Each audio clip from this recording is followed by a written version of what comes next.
Hi, welcome back to Soda Root Blooms. Today we will be starting some seeds. So it is the end of summer and our fall is going to begin in about a month and a half. So it's time to start our fall seeds. And I've been planning in my gardening book with all of my seeds. I picked out what I'm going to start. And this fall I'm going to do Abraham Lincoln tomatoes, minuet cabbage, I think I'm pronouncing that right, Bloomsdale spinach, yellow pear tomatoes, hot habanero orange peppers, sweet California wonder bell peppers, cucumber, space maker cucumber, sweetie cherry tomato, Paris Island romaine lettuce, and some sweet Genovese basil. And I might start some more greens throughout the fall, but as of right now, that's just my list. So since some of my vegetables that I'll be starting this fall will be like warmer vegetables, like my peppers and tomatoes that are for the warmer seasons for the summer, I need to start them early. So I'm going to start my hot pepper, habanero orange, and my tomato Lincoln from seed today. I'll start the cucumber, and I'm waiting on my cabbage seeds to come. I'll start those later this week. And then the rest of my plants will either get directly sown or they'll be started from seed beginning of August, just so it can stretch longer into the fall. So let's get started planting these two. All right, to start our seeds, we'll make some seed starting mix. I'm going to be using cocoa coir, perlite, kale compost, and earthworm castings. And we'll put them into these cells. I think I'm going to do 3 tomatoes, 3 peppers, and then later this week, I'll do my cucumbers and my cabbage in these smaller cells. I'm only doing my peppers in this, like so many, because I tried to grow peppers at the beginning of the spring and it did not go well at all. So I figure the more peppers I plant, the higher the probability of I'll get something. So let's start mixing up our seed starting mix. So we already have cocoa coir in here. We're going to add some earthworm castings. We're going to add a little bit of perlite. Then we're going to add our cow compost. Cow compost is exactly what you think it is. Once that's all in there, we're going to stir it up. Gotta add some water to this too, because you want your soil to be kind of moist when you're planting your seeds. They don't want to start off dry, especially it being so hot outside. If you saw my other video, this is the water bin that me and my husband made, so it helps when I don't want to walk all the way back to the house to use the water hose. Just turn this on, and we've got water. So it collects water when it rains, and we have the little filter on top to filter out bugs and other gross stuff from getting in there. So far it's done us really well. So we're going to add a little bit of water to this mix just so it's not super dry, and our seeds start off with a healthy foundation of moisture.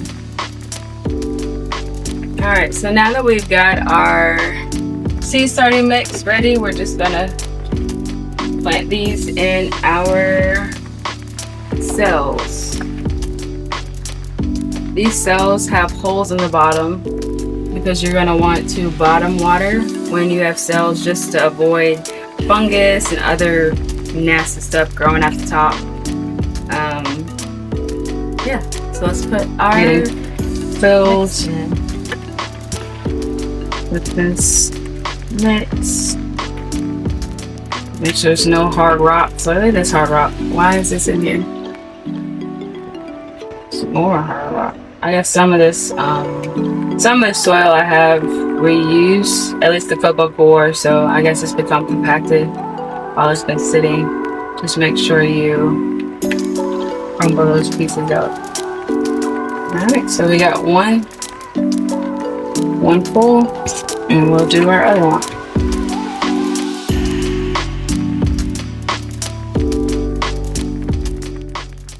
Alright, now that we have our 2 cells full of our soil, we're gonna put our seeds in. And both for habanero peppers and my tomatoes, Abraham Lincoln tomatoes, they're gonna be buried 1/4 of an inch. So I just do a little bit of my pinky, make holes to a little bit of my pinky for each one. And because sometimes peppers can be very, I'll say tricky instead of difficult, they can be tricky to germinate, I'm gonna put 2 in each cell. Then for my tomatoes, they have high germination rates, so I might do 1 in each cell or 2, just depending on how I feel.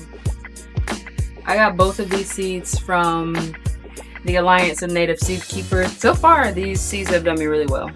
So this is our Abraham Lincoln tomato, and it tells you all the stuff. And then this is our habanero hot pepper. So like I said, later this week I'll sow my cucumbers and my cabbage. Those are not coming from this company. My cabbage is coming from Johnny Seeds, which is, I've had A+ experience with those. And then my cucumbers, I order them off of Amazon, so we'll see how they do. But let's get these seeds into the soil. We're gonna start with our hot pepper seeds. This is how small our pepper seeds are. And let's start sowing them. I'm gonna do 2 per cell. So I just realized that I only had enough of those habanero seeds to go on 1, 2, 3, 4, 5, 6, 7 cells out of 12. So in the rest of the cells, I'm gonna do my sweet red big pepper. And this is where labeling becomes very important. If you do not label your plants, they'll still grow. You'll just have to figure out what they are when they start to produce fruit. So let me go ahead and label these habanero. I'm putting habanero peppers. Hopefully they produce something. I'll be very happy if and when they do. Let's just say they will produce something. Let's be positive. And then I'll mark where I'm planting these sweet red peppers, because your girl will forget what she planted. Trust me. Alright, let's get back to sowing these seeds. Alright, we're back. Got some labels in there. When you have all your seeds in there, you're gonna gently, I need some more soil. You can gently cover them with soil. Not too compact, but just so they can get covered and start growing. Okay, so now that our peppers are planted, I'm gonna quickly do our Abraham Lincoln tomatoes, same process, and then we'll regroup.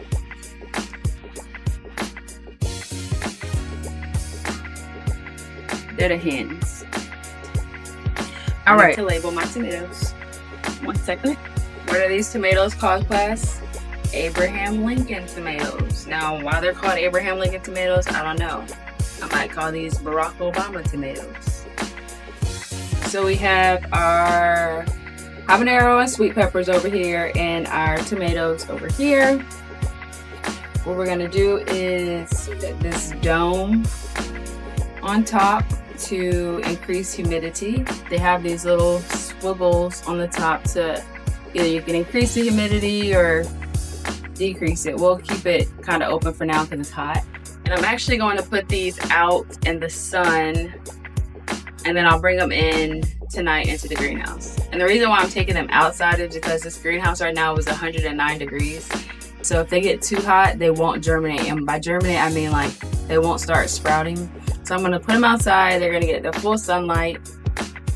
And we'll come back in a couple of days to see how they do. But let me bottom water and we'll go find a place to put them outside on the patio.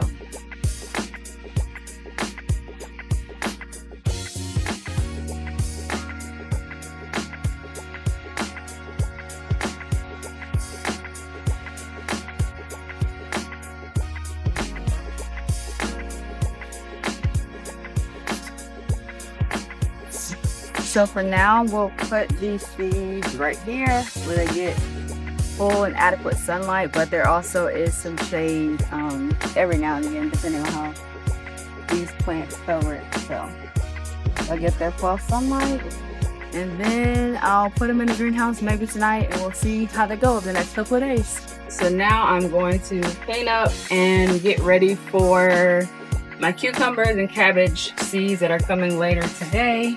Not later today, later this week. I wish they were coming today.